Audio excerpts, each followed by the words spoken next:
Hello everybody, welcome back to another episode of Bread, a-licious. Today we're doing semolina bread. Let's get cooking, y'all.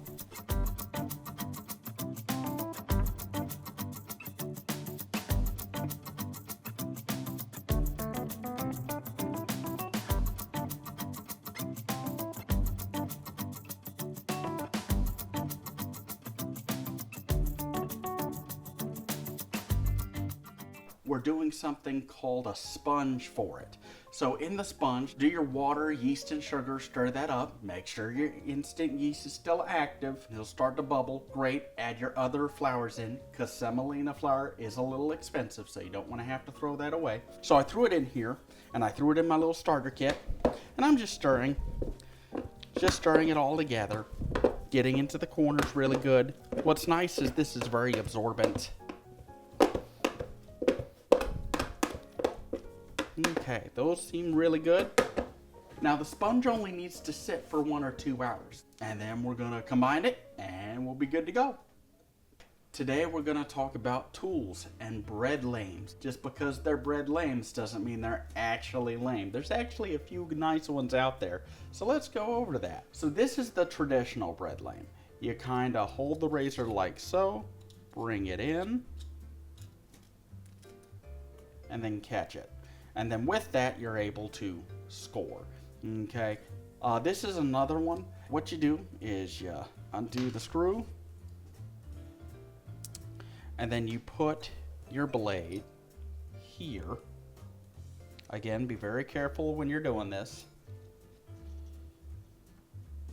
And then once the blade's installed, you can score. You have somewhat of a handle, so if you have to do close work, it's very nice. The other advantage to this method is that you unscrew it, it pops in, and then it's a safety. Next is a much larger handle. This one I like. Again, you undo it, take the blade, then screw it, and then this one's a little bit wider, so the blade's a little bit farther away from you. I also like the wooden grip on this one. And again, you have that safety feature. And all these are anywhere from $5 to $10, so they're pretty reasonably priced. This one's one of the cheaper ones. This is a plastic one. You just gotta be careful when popping it open because the blade is in there. But the advantage is that it has the old painter's touch and safety maneuver. It's just out of plastic, so it's a little slick. You don't get the same grip as you do with the wood, but it's still a nice option. Okay. Now the round one is my least favorite, and I'll show you why. You have to unscrew it.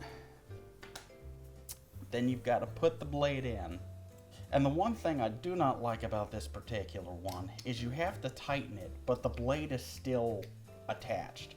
So you got to be extremely careful when tightening it and loosening it not to cut your fingers. And even then, the blade is not as exposed. Like it even covers up more of the blade compared to the other lames. What is nice is that it's good for detail work, I feel, with it being so small and you can do close detail work. But again, even as I try to loosen it, I'm really having to add a little bit of force, and my fingers are right there to the blade. This was a popular favorite in my bread club, so this one is definitely one to consider. And then a lot of my baker friends, this is the second runner up, our friends from Baking Genie, is the traditional lame. Alright, let's get back to our baking, y'all. Another trick I wanted to show y'all, because it was asked about, is how to measure water. So I'm going to put my bowl here, pour the water in, let it settle, take a step back, look at another part of the kitchen if you have to.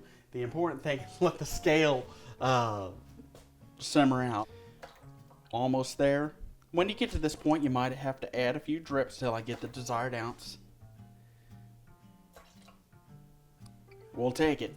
And then, because olive oil is technically a liquid, I put the extra virgin olive oil in there with the water. Okay, so our sponge is rising to literally sponge, and you want it to be somewhat sensitive. All right, so that's looking pretty good. That rose pretty well.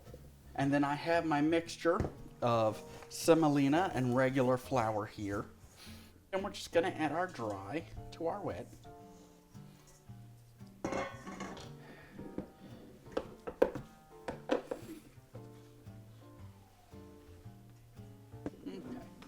I'm just gonna scrape this just to make sure to get into all the corners.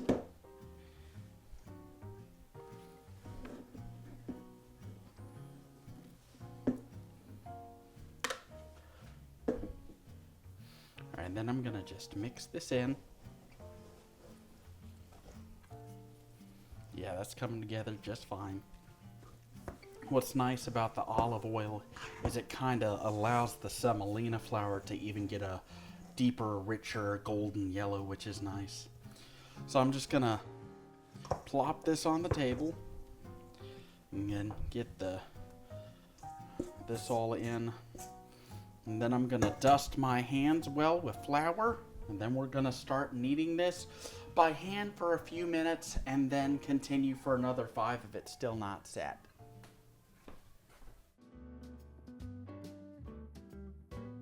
Our dough has risen for 2 hours. We folded it at the halfway mark. It's gotten all poofy and nice and relaxed, so I'm gonna just take it out.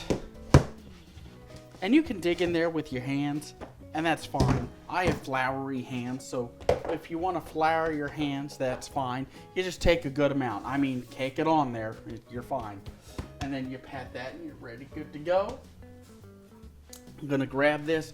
I'm gonna just cut it in half. All right, and we'll do another oval and another circular thing. Get my hands thing. So again, with the circular, we're just gonna do the inner take. And I'm punching it pretty good here. I'm using a good amount of force. And then you just woosah.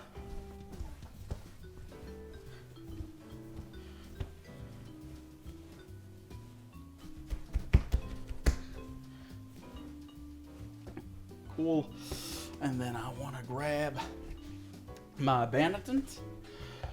And then always add a little sprinkle of flour. And then what I'm doing is I'm coating the outside. So you kind of put a pile of flour there, guide it, guide it, guide it, trickle it out, down, and then with our thing, we're gonna do and then a tight roll.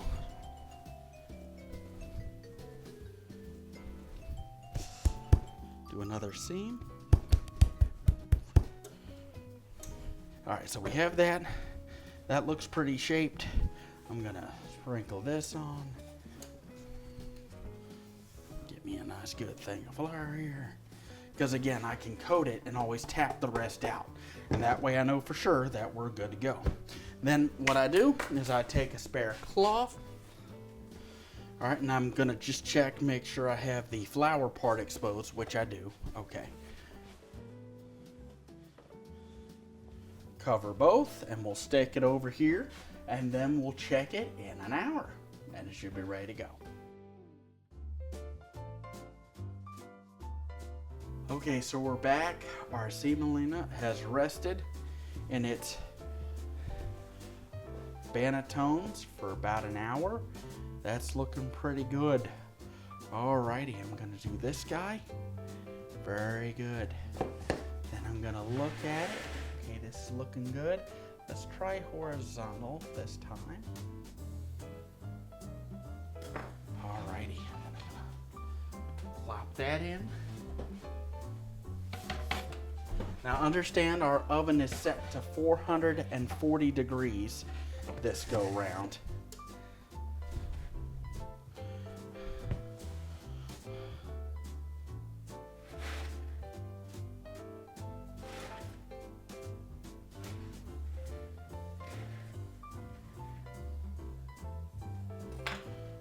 Let's try that on.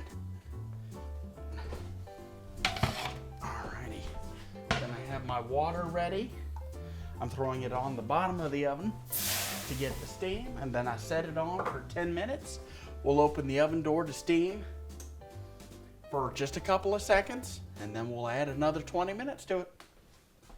Okay, so we've been baking for an additional 15 to 20 minutes. Let's take a look. That's our semolina. Here's semolina too. Alrighty, everyone. Now, what's nice is this came out pretty good. The pattern came out well. We have a slight tear here, but only at the bottom of the cut, so that's not bad at all. And then here, we have a slight tear also, but that's not too bad, and that's pretty pretty. We're gonna cut in the middle of it. Ooh, hear that crunch. Oh. Who needs music when you have crunches like that? Oh, yeah. And I'm feeling it. Yeah, that's pretty good. It might look a little abrasive here, but that's because of how the knife glazed to it. But that, other than that, that's ready to go. And that's our semolina bread here on Bread, a-licious. Enjoy your baking experiences, everyone. Be sure to like and subscribe to the channel. And of course, comment with any questions. Until next time.